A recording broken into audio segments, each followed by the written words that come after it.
दिल्ही जिंदगी में ऐसन जखम तोरा भूल न पेबोगे हम। तू हमारा के छोड़ के दोसर के भेले सनम।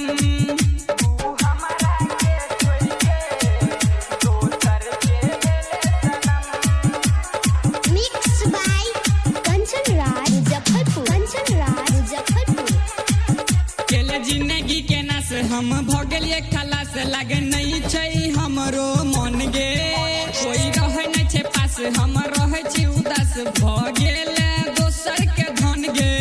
केले जिंदगी के नास हम भगलिए खलास लगे नहीं छै हमरो मन गे।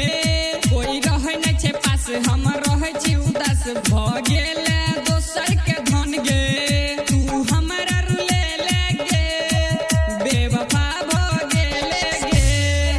दिल्ही जिंदगी में ऐसन जखम तोरा भूल न पेबोगे हम।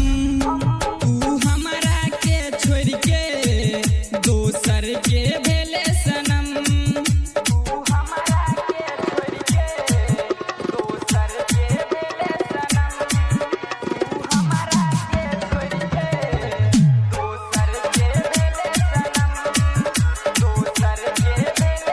Mixed by Kanchan Raj Muzaffarpur। तोहर याद आबै जान सुतलो में हमारा सपनों में तोरे देखै छी। राइटर सुमन लिखल के हमर मन के दुखर बाटे अखनो तोरे तकै छी।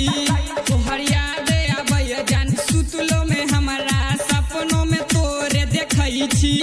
राइटर सुमन लिखल के हमर मन के दुखर बाटे अखनो तोरे तकै छी। लाल राज गबै छै गे गुंजन सुनै छै गे।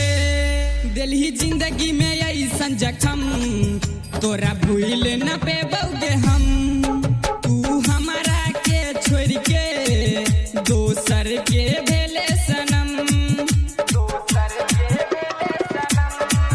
दिल्ही जिंदगी में हम जखम तोरा भूल न पेबोगे हम।